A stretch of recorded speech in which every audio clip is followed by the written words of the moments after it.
han dicho cosas feas antes de empezar el vídeo que no voy a repetir para que no le caiga hate. Cochas. Cochas. ¿He dicho cochas? Sí. Bueno, ya está, nos hemos entendido, no pasa nada. Cochas en el pulmón. Pulmón.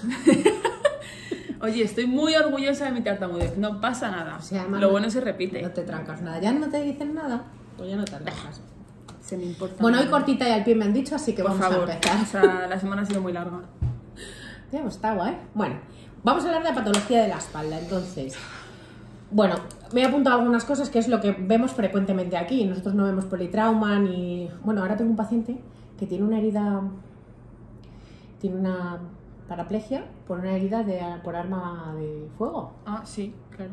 Que me resulta... claro, que eso curiosa. Aquí no, eso aquí no pasa, pero bueno. Entonces, las vértebras... ¿Cómo podría poner un ejemplo de una vértebra? Bueno, os hacéis una idea. Mira, yo hago las vértebras y tú los bien. discos. Vale, pero tienen vista de lado, una parte anterior, una parte media y una parte posterior. La parte posterior es los arcos posteriores y el ligamento que va por detrás de la columna, si tú te estás viendo de lado, ¿vale? Entonces, si se lesiona la pared posterior, se producen lesiones inestables en la columna. Gracias. ¿Ya? Entonces, por dentro, como hacer... Porque claro, esto no es solo lo que hay entre vértebra y vértebra, sino que hay un agujero, así, ¿no? Como ponerlo, por donde pasa el canal medular. Entonces, es muy gráfico esto, ¿eh? Hay canal medular hay cono medular hasta L1, de ahí para abajo es la cola de caballo y la médula normalmente ocupa el 35% del canal, el 50% en la primera cervical, que es el atlas, que tomad nota que esta va a ser una de las preguntas de hoy. Y el segundo es el axis. Muy bien, que va a ser la segunda pregunta de hoy. Bueno, muy bien, entonces fenomenal. El 50% del canal está ocupado por la médula solo en el atlas y del axis para abajo, que es de la segunda cervical para abajo, solo el 35% hasta nivel cervical y dorsolumbar, ¿vale? Entonces, fractura del atlas, que es la primera, típicamente por estallido, o sea, traumatismos potentes. Suelen fragmentarse como en 4 porciones y se puede asociar con un ligamento transverso. Y lo que recomiendan es tracción durante 6 u 8 semanas. Diréis, hay muchas de estas lesiones que no producen después una tetraplegia. Luego nos va a explicar Sofía el daño medular, pero muchas de estas lesiones que son traumatismos importantes, pues eso, hay un centro que es el de parapléjicos de Toledo donde se mandan a los pacientes porque muchas veces al desinflamarse la zona recuperan parte de la movilidad o la movilidad completa, tiene mucha rehabilitación y muchas cosas, pero bueno, que no es una cosa como para siempre, que parece como muy grave siempre que tienes una cosa cervical y obviamente hay que observarla mucho.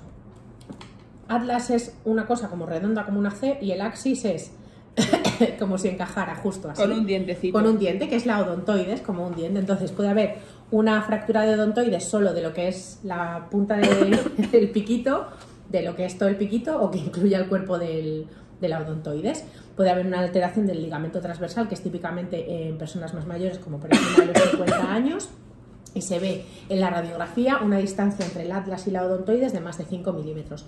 En las artritis reumatoides y en los pacientes con síndrome de Down puede producirse este aumento de la distancia sin que sea una cosa que después tenga que tener una intervención quirúrgica, ¿vale?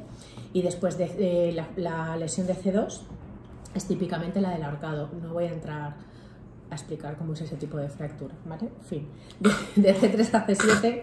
Una de las cosas que se produce es un esguince cervical, el típico alcance posterior, te dan con el coche y haces... Ajustarse el reposo de la cabeza del coche. Eso es, haces así para adelante y así para detrás, entonces ese doble mecanismo, ya si encima primero te dan y después tú das al de delante, pues haces 2 veces un saludo para adelante y para atrás, entonces lo que pasa es que el cuerpo... La musculatura cervical tracciona para que no se te salga literalmente la cabeza del cuerpo y entonces se produce una rectificación cervical, que es una cosa que vemos frecuentemente en la radiografía después de un accidente de tráfico. Si normalmente la columna cervical es como una C, cuando hay este tipo de lesiones pues es como una I y ya está. Entonces produce mucha contractura muscular, es una variante anatómica de los huesos que hace pues, que vayas a tener que tener más cuidado con los ligamentos y con los músculos del cuello.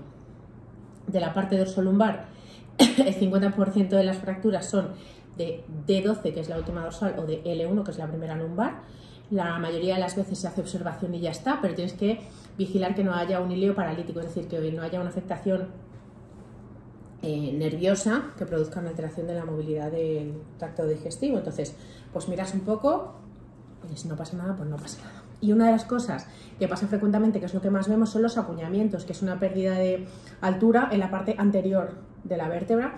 Frecuentemente pasa en la osteoporosis y, por ejemplo, si se produce mucho dolor, lo que hay que hacer es una intervención que es como una distensión de esa parte que se ha aplastado y un relleno con cemento. ¿Qué te parece? Fenomenal. Fundamentalmente Malimanitas. las personas que tienen mucho dolor, porque es muy frecuente que, pues eso, por pérdida de la porosidad del hueso, pues aquello se vaya produciendo se llama fractura por acuñamiento, es un aplastamiento, en realidad se ve como una cuña, más estrecho por delante y más ancha por detrás. Otra de las causas frecuentes que vemos en la consulta, que además os hemos compartido una foto en redes que tú no has visto, Sí la he visto. es la escoliosis, que No, es una... no le he dado like, pero sí la he visto. Ya. que es una desviación de la columna en los tres planos. De frente hay una convexidad derecha o izquierda, de lado se ve o una disminución de la lordosis lumbar o un aumento de la cifosis dorsal, y axialmente es como que la vértebra rotara, es un componente como de rotación vertebral. Esa es la diferencia entre una escoliosis como tal o una actitud escoliótica. La actitud escoliótica es como solo la desviación sin la rotación sobre sí misma de la vértebra. Entonces, lo que es pues puede ser es una rectificación de la zona cervical, como hemos dicho, un aumento de la cifosis, que es una chepa, eso es una cifosis, como que se hace más C en la zona dorsal, y luego un aumento en la zona lumbar. Pueden pasar dos cosas, o una rectificación igual que la cervical, o una hiperlordosis, que es pues eso, más curvatura, que hace que en la diferencia entre, o sea, la distancia o la angulación entre la última lumbar y la sacra, pues sea un ángulo mayor del que debe y que eso haga que te duela. Y luego la listesis es que una vértebra, ponme las vértebras, Espera. en lugar de estar así, pues hay una que está así, ¿vale? Que está como, no está una encima de la otra. Oye, qué bonito nos ha quedado. Sí. Entonces, haz una listesis tú. Bueno, eso, oye. Bueno, está Ahí, eso, vale. un poco bloqueada y ya está. En los jóvenes suele ser por L5S1 por fatiga o por estrés, pero la más frecuente pues es en mujeres de más edad, es una cosa degenerativa, pues eso. Y fundamentalmente lo que produce son unos síntomas que se llaman claudicación, que es que empiezas a andar, te duelen las piernas, paras de andar, te dejan de doler. Vuelves a andar, te duelen las piernas, pues normalmente 100, 200 metros, tampoco mucha distancia, dejas de andar y te deja de doler. Es decir, con el ejercicio empeora la claudicación. Entonces, pues eso se ve en una placa, háztelo mirar. Como yo no he hablado de daño medular, pues te toca. Vamos hablar a de ello. lesión medular. Situaciones de riesgo para que se produzca una lesión de médula hay muchas, ¿vale? Caída de altura superior a la propia, caída de un caballo, picado, por favor, ahora que llega el buen tiempo, Ay, en sí. piscinas o en playas donde el fondo se ve cerca, pero tu amigo te dice que no está tan cerca, no te tires de cabeza, alcance de un rayo, accidente de tráfico, arma de fuego, arma blanca, etcétera, ¿vale? Entonces, si nos encontramos en una situación como esta y queremos echar una mano, está muy bien, pero hay que tener dos cosas en cuenta. Si en una RCP o en una PCR faltan manos, en una PCR en situación de riesgo de lesión de médula faltan muchas manos. Entonces, ese paciente se mueve en bloque. La cabeza tiene que estar alineada perfectamente siempre con el cuerpo, porque cualquier desviación puede provocar o agravar una lesión de médula, porque no sabemos si la vértebra está desplazada, fracturada, etcétera, ¿vale? Tenemos un vídeo muy chulo. Tenemos un en el vídeo que muy explicamos chulo. cómo hacer una RCP con una tracción cervical. No se hace la maniobra frente-mentón a un paciente con riesgo de lesión en la médula. Si no se sabe qué hacer, solamente compresiones, y si se sabe qué hacer, se llama triple maniobra modificada, ¿vale? Que consiste en desplazar la mandíbula hacia delante. Hay un vídeo de eso, así que no lo voy a contar porque es un poco así lioso. Y el collarín solo se pone si lo sabes poner. Si no lo sabes poner, no se pone, ¿vale?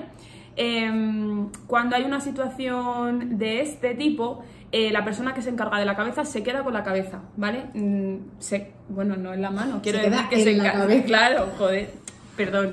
Bueno, que la persona que se encarga de la cabeza no se mueve de la cabeza del paciente. Normalmente el que toma la posición de la cabeza es el que va a estar dando órdenes durante toda la maniobra. Aparte, Ya ¿vale? está. Entonces, si el paciente está tumbado así, el que se queda con la cabeza se tumba a continuación del paciente con almohadillado en los codos, se tumba en el suelo, apoya los codos, los fija y sujeta y sostiene la cabeza del paciente para que no se mueva para nada, ¿vale? Y él es el que pues dice lo que hay que ir haciendo, y cuando se vaya a dar la descarga del DESA, si es que se da, la persona de la cabeza no suelta la cabeza, bajo ningún concepto. Esa cabeza ya no se mueve. Acordarse que siempre es mejor vivo que funcional. Entonces, evidentemente, si ocurre de repente que hay que sacarle del escenario porque hay un riesgo de tráfico, etcétera, etcétera, pues se le saca, y si se queda parapléjico, pues mala suerte, pero está vivo, ¿vale? Al margen de tu opinión, o sea, eso es así. Vale, perfecto. Entonces, y punto, o sea, ya está. Pacientes parapléjicos o tetraplégicos. Paraplegia es inmovilidad completa de cuello para abajo y... No, al revés. Tetraplegia es movilidad completa y paraplegia es la mitad del cuerpo, ¿vale? Entonces voy a hacer alusión a un par de cositas que podemos hacer ya no desde el punto de vista de medicina, sino desde el punto de vista de los cuidados. Fomentar autonomía siempre que se pueda, ¿vale? Hay pacientes que solo pueden mover los ojos, pero eso no implica ni que no se enteren, ni que no te escuchen, ni que sean vegetales, quiero decir. O sea, tienes que, siempre que el paciente pueda hacer algo y quiera hacerlo, tiene que poder hacerlo, ¿vale? Ojo, hay un vídeo también de esto, pero ojo por favor al cansancio del rol del cuidador. Son pacientes grandes dependientes que requieren de cuidado las 24 horas del día, los 7 días de la semana, todos los días del año. Delegad, pedid ayuda y no os sobrecarguéis y no os olvidéis de que antes de cuidadores sois personas autónomas con su propia vida y eso no puede quedar aparte. Movilización continua del paciente, vigilancia de la piel en los aseos para evitar úlceras por presión, etcétera. Si hay pérdida de control de esfínteres, cambio frecuente de pañal, y si hay un sondaje vesical, pues los cuidados propios de la sonda. Recuerdo, por favor, no seas cochino y cámbiate la bolsa de la sonda cada día, y la sonda que se pone generalmente se cambia cada 3 meses, ¿vale? Tienden a... pacientes que se autosondan. También, o si lo pueden hacer, o sea, todo lo que puedan aprender a hacer, tienen que aprender a hacerlo, porque va a ser una descarga de cuidado para el cuidador y un refuerzo positivo para que ellos sientan que tienen X grado de control sobre su patología. Eso es importantísimo cuando el grado de discapacidad es tan alto, ¿vale? Tendencia al estreñimiento por lo obvio, con lo cual dieta rica en fibra y en agua y medicación si hace falta. Y por favor, esto puede parecer una estupidez, pero si vais a poner un enema, no dejéis al paciente sentado, me lo tumbáis y le ponéis un empapador, ¿vale? Porque si no, luego aquello es una fiesta, vamos, estupenda. La fisioterapia, vital para todo en la vida. Y esto me voy a parar un segundo porque es importante. No hay que tener miedo con estos pacientes, con ninguno, pero especialmente con pacientes cuya calidad de vida está gravemente comprometida. Por favor, no hay que tener miedo a hablar de la muerte.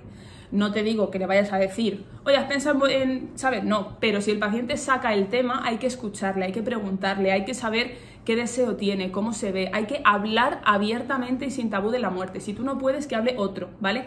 Pero que sepáis que en España ya está aprobada la prestación de ayuda para morir por la...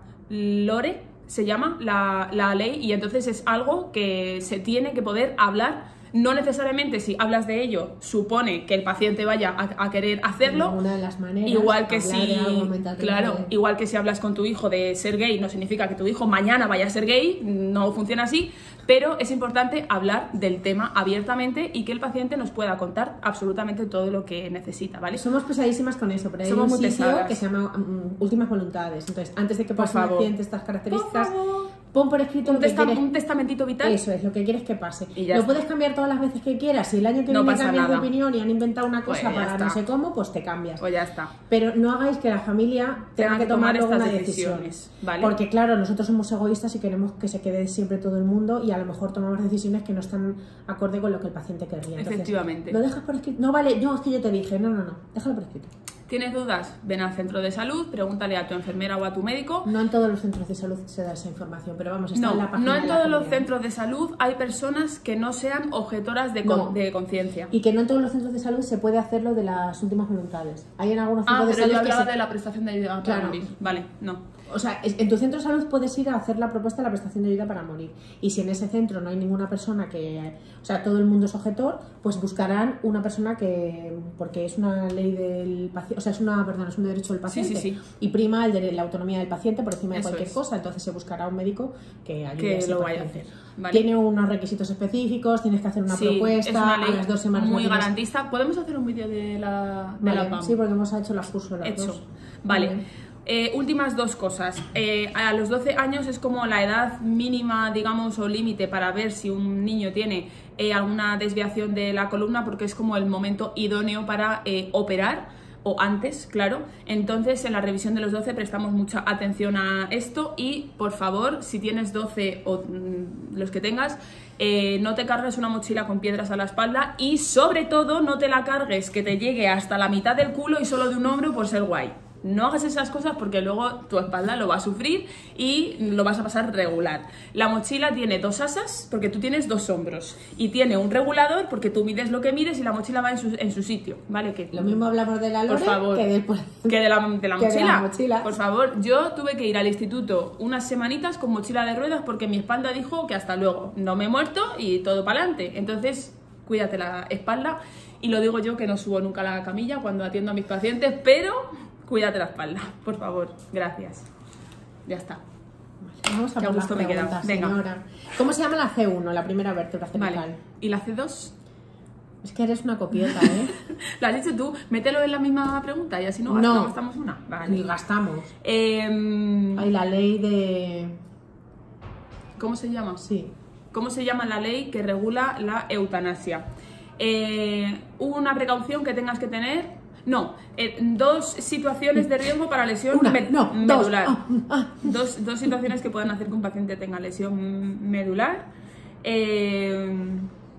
Y en un paciente con riesgo de lesión medular, ¿cómo hago la comprobación de la respiración? ¿Qué maniobra uso? Chan, chan, chan. Esa pregunta, entre que está regularmente formulada Pues, pero y la para has eso estás explicado tú. regular también, Pero no la ¿que van la a he hacer. explicado mal? Mi madre se enfada con esto, no va a saber qué responder y luego a ella no le gusta suspender. Pues tú me preguntas y yo te lo contesto. Madre mía. Pero tú ya me manda unas capturas de pantalla. Linkamos el vídeo de la triple Sí, oye, pues sí maniobra. podrías linkar. Claro. Linkar. Yo linko, tú linkas. Es un verbo... Todo linkamos. Si es que es jovena, entonces Es jovena, todavía sí. hace Bueno, verbos. bueno, Claro que no. hasta luego, Mari Carmen. Las tontas no las hay.